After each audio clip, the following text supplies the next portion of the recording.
Okay, good afternoon. I'm going to continue the previous video with my participation in the debate over Don't Ask, Don't Tell. And at the end of the last one, I had talked about the day that let me find that the day that I was in Colorado that I decided suddenly to write the book. That was Springfield. The picture that I'm showing you is in Springfield, Colorado, which is in the southeast. A more recent trip. The actual incident was in Sterling, Colorado. And on that particular trip, I also visited the rock formations around Scottsbluff, Nebraska, and spent a night in Cheyenne, Wyoming. Met in the hotel in the dining area a Marine Corps officer who seemed to be making a pass. It was a really strange experience in Cheyenne, Wyoming. But nothing happened, and I went on with the rest of the trip. And then when I came home to Arlington to the job, we soon learned about an acquisition that was going to buy our company. But I'll get back to that in a minute because that affects how I publish the book later. But let's I'll talk a little bit about how I wrote the book. In the summer of 1995, I moved in from that other apartment into the Ravensworth Towers, which was a little cheaper and a little more spacious, and had a very interesting layout that gave you a separate den to work in. That was a very good place where you could sit down and go to work, and I moved there in August of '95 and started working on the book immediately, and came up with the idea of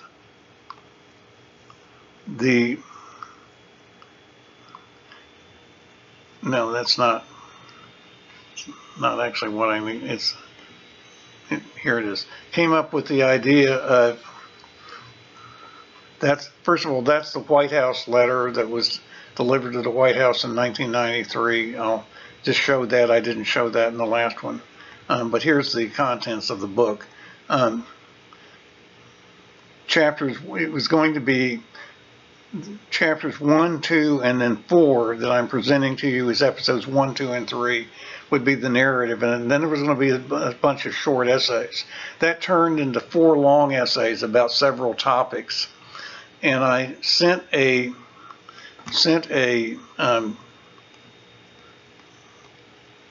draft to a literary agent. It was the Mike Sullivan Agency in New York City in May of 1995 when I was in the new apartment, and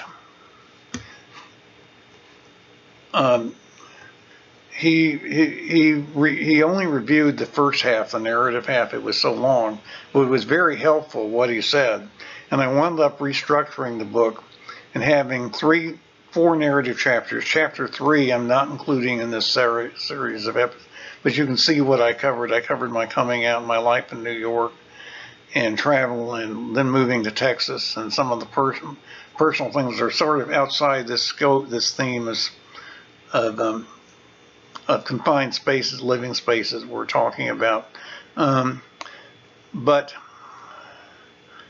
the main thing, of course, in that time was I was already living in Dallas when AIDS was an issue, and my moving to Dallas might have saved my life. I think that might very well be the case, that my deciding to move to a different part of the country with a chance for more chance for home ownership and a lower cost of living and some more mobility, more personal agency, gave me, delayed my being exposed, and I never got infected. But on a later set of videos, we'll talk about that. But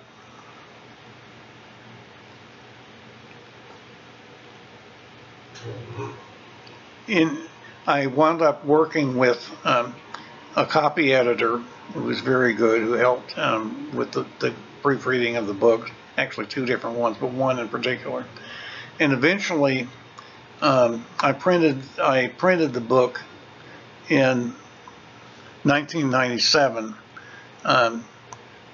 After several rewrites and everything, was printed near Gaithersburg Airport, which is there, and the company was called Signature Printing, I think, near Gate, it's still there. But that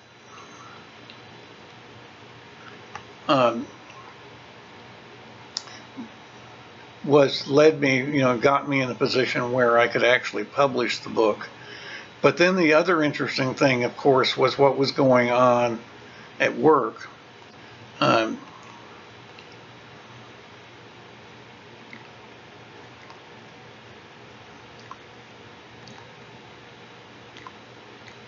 And in 1994, Northwestern National Life offered to purchase Uslico Corporation. It was a much larger company. It was in Minneapolis. And it basically allowed, and the merger actually happened in January of 1995. Now, the merger basically allowed the systems to pretty much function as they were.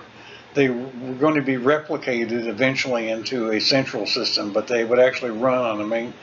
Although they would move to the mainframe, they would run on the mainframe in Minneapolis.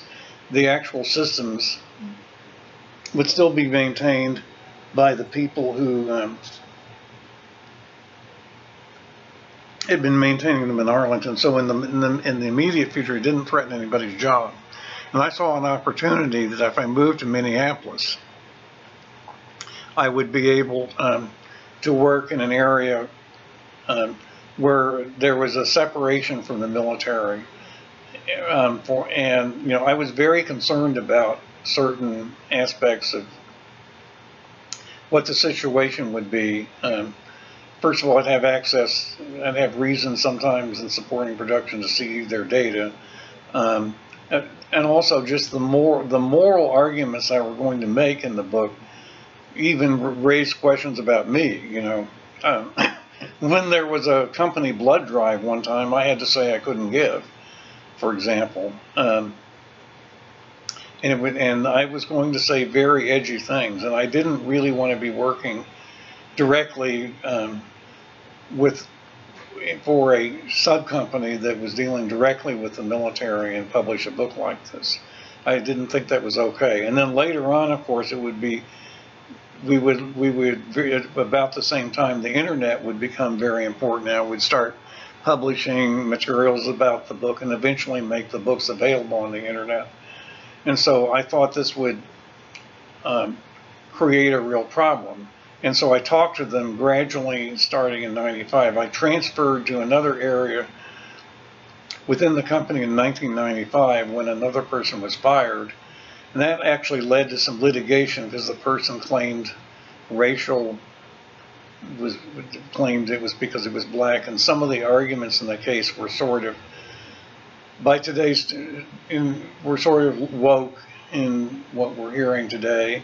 Because I replaced him and I was a white male and I was not, using my minority status the way he was, and probably couldn't. I don't know if I could have or not, actually. But that was a very interesting thing. The case essentially got dismissed and then resettled and everything. But if it had been going on, I wouldn't have been able to publish the book in 1997. But I gradually talked to management and talked about about the idea of transferring. And we checked also with the legal department. They actually came back and said, well, publishing books itself was not a conflict of interest, although that kind of evaded the question, what they wrote in the letter. But generally everybody agreed that because you weren't in a position, you were an individual contributor or a technical contributor, you weren't in a position to underwrite anyone, to decide whether they could get insurance, and you weren't managing other people, so your political views when expressed publicly in wouldn't be something that would seem to affect anything, which is what I was concerned about also. And so, but we all agreed it would be more comfortable if you did move to the company, which became Reliastar, and we arranged it so that I transferred the 1st of September in 1997, and I actually moved into the Churchill Apartments, which is right there near this bridge crossing the Mississippi River on the West Bank in downtown Minneapolis, a 33-story apartment building. And I lived on the 6th floor and only walked on the Skyway to work. It was only about 1,500 foot walk to work, 2 or 3 buildings over on, first in the ING building itself. And then that's the ING building, which was literally almost across Marquette Avenue, and then another building on Washington Street. So that's where I worked for 4 years, until I was laid off at the end of 2001, after 9/11 happened, which affected the company quite a bit. And I was actually told that in the separate, and I got a very good severance package and very good retirement package. So I had a lot of flexibility when I left. I'll also just backtrack, and I wanted to mention something before I got it. Even before I moved out there, I had Romer versus Evans, that other Supreme Court case was in Colorado, and I remember meeting Keith Meinhold in the street in Washington one time, and he told me that he was the one who told me that the Supreme Court had struck it down. I just wanted to make sure I remembered to say that. But as I moved on, first of all, I was invited to a couple of speaking engagements. A senior and also in the Libertarian Party who had run for city council at Hamline University invited me to give a speech at Hamline, which is on my YouTube channel. And you had students coming to the speech and taking notes and writing reports on it. That was kind of interesting. And I gave another speech about a year later at the University of Minnesota. Now the other thing that was going on at the time was my mother's health, and she had a problem back in '91, and then in 1996 she fell and broke her hip. In 1997, about 2 months before my publishing the book, she had the hip replaced, and that was a little more complicated than we thought it would be. And we got I think a relative came back and looked after her a couple of times, but then we hired home health to come, and actually hired live-in home health which I actually had to sign for, underwrite, but she had the money to pay for it. And so I continued, and she got over that, but then, and when she was in reasonably good shape when I moved out to Minneapolis in September of 1997, and I'll mention that 2 other people from Arlington moved a month later. One of them turned out to be the ISP for my website, but he was also one of the lead tech people in Minneapolis. That was very interesting. But in 1999, in February 28th of 1999, my mother had a heart attack, and I got a call when I got home on Sunday night from a party and so forth. I went back to see her in March, and it didn't seem to be too bad. But then in May of 1999, she had a worse heart attack again. And so they decided to do coronary bypass surgery at the Virginia Hospital Center. Now, this is the Virginia Hospital Center edition today. This isn't the building she was in. It didn't exist. She was in a part of the building that's been changed to the Women's Hospital now, and the hospital as it is today, most of it wasn't there yet. But they decided at the last minute to do the coronary bypass surgery rather than do an angioplasty. I was concerned that they might not be willing to do it unless I moved back, and that would break the agreement I had with Reliastar, and that would have put me in a very dangerous position. But they didn't do that, fortunately, and she actually recovered with home health again. Live-in home health recovered pretty well over the summer, although there was a lot of problems. She was put in a skilled nursing facility, which did not handle her very well. And then I caught from some of her friends, why don't you come back and take care of her? And why don't you move back? A couple of her friends got after me, but I had to stand my ground on this. Then after the layoff,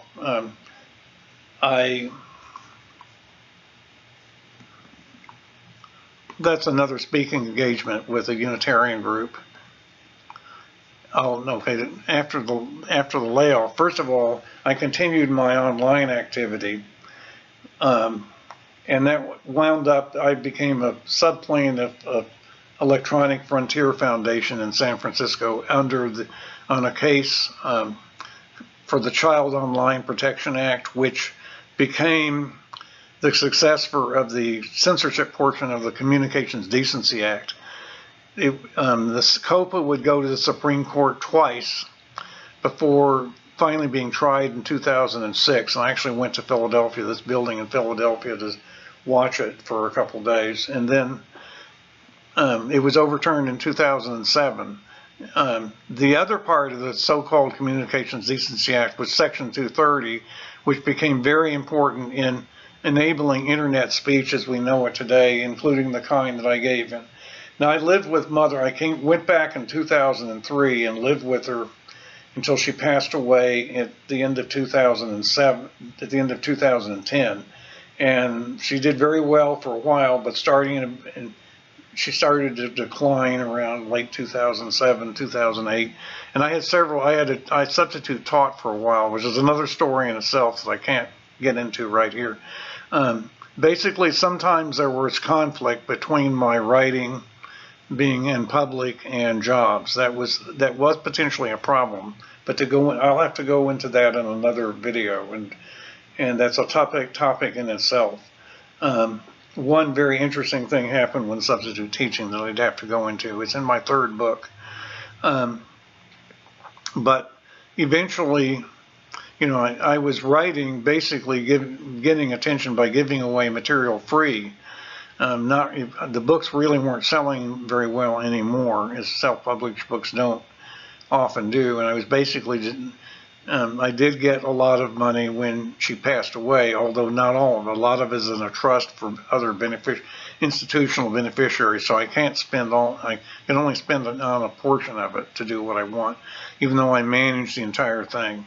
But this is an exhibit put up by Service Members Legal Defense Network in 2007 in December, and then in 2000. She did have her final decline in 2010 in December. It started on December the 10th, and that day was the day that the repeal of Don't Ask, Don't Tell bill was being presented in Congress, and there was a big meeting on Capitol Hill. This is the placard at the Army Museum at Fort Belvoir. This was the gathering on Capitol Hill, between Union Station and Capitol Hill. And I was on the metro, or getting off the metro, when her caregiver called me and told me she had gotten much worse that morning after I left to go to this. And so I stayed for this and then came home. And as soon as I got home, the rest of the team, the caregiving team, was there. That's more from the celebration. And she went into the hospice,